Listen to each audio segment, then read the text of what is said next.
অনেক বছর পর বোনের বাড়িতে বেড়াতে যাচ্ছি, প্রায় ৮ থেকে ১০ বছর পর। আজকে আমরা সবাই মিলে বেড়াতে যাব। প্রায় ৫,০০০ মানুষের আয়োজন করা হয়েছে।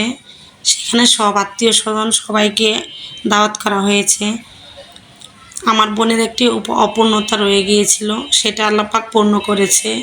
তারই উপলক্ষে আমরা আজকে অনুষ্ঠানে অ্যাটেন্ড করছি। আর এই দাওয়াতে আমরা সবাই মিলে একসাথে যাব, সবার সাথে দেখা করব, সব আত্মীয়-স্বজন আসবে, তাই মূলত ব্যস্ততার মাঝেও যাওয়া। এই তো দেখুন গ্রামের এই মেঠো পথটা অনেক সুন্দর ছিল। আর এখানে তো বাগ্নি আমার সুন্দর করে সেজেগুজে আমাদের সাথে যাচ্ছে আর দাওয়াত খেতে যাবে। আর এখানে একটি সুন্দর একটা ব্যাগ কাঁধে নিয়েছে, আমি ওকে বলতেছিলাম, টুকটুকে লাল করে সেজেছে আর খুব খুশি হচ্ছে তারা বেড়াতে যাবে। আসলে ছোটোবেলাটা এরকমই হয়, কোথাও বেড়াতে গেলে খুব আনন্দ করতাম। আমরাও একসময় এরকম করতাম। এখনও অনেকটা বড় হয়ে গেছি, প্রয়োজন পড়লেও যেতে পারি না, ছেলে মেয়ে সংসার সব কিছু নিয়ে ব্যস্ত থাকার কারণে। তারপর আমরা দেখতে দেখতে একটি রিক্সা নিয়ে প্রায় ওদের বাড়ির কাছাকাছি চলে গেলাম। এই তো মনে হয় চলে আসছে ওদের কাছাকাছি বাড়িতে। আর অনেকের সাথে দেখা হবে, যাদের সাথে ৫ বছর দেখা হয়নি তাদের সাথেও আজকে দেখা হবে।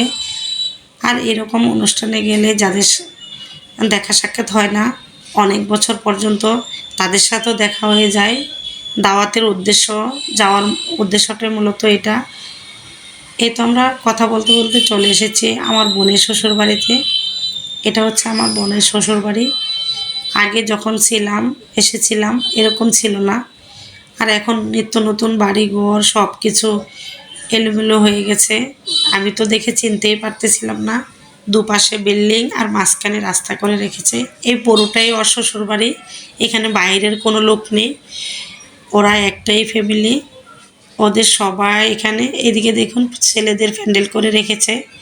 আর সামনে আরেকটা বাড়ির সামনে আরেকটা প্যান্ডেল করে রেখেছে মেয়েদের। আর এগুলো সব ওর শ্বশুরের বিটা, শ্বশুরের ছেলে মেয়েদের। আর এই তো চলে এলাম আমার বোনের বাসায়। অনেক বছর পর আসছি, আগে এরকম ছিল না। দেখতে দেখতে আমার বোনের ঘরে চলে এসেছি। এই হচ্ছে আমার বোনের বাসা। তারপর সবাইকে নিয়ে যখন উঠেছি, আর যার আয়োজন তাকে নিয়েই আমরা ঘিরে এত বড় অনুষ্ঠান। সেটা হচ্ছে আমার বোনের এই তো একমাত্র রাজকন্যা। সে ৮ বছর পর পৃথিবীতে আসছে, জন্ম হয়েছে, তারই উপলক্ষে এই আয়োজন করা। এই তো আমরা এখানে রান্নাবান্না করতেছি, অনেক রান্নাবান্না, অনেক আয়োজন, বিশাল আয়োজন। তারপর আমরা পুরোটা বাড়ি ঘুরে দেখলাম। তো আজকের মতো এখানেই শেষ। Next video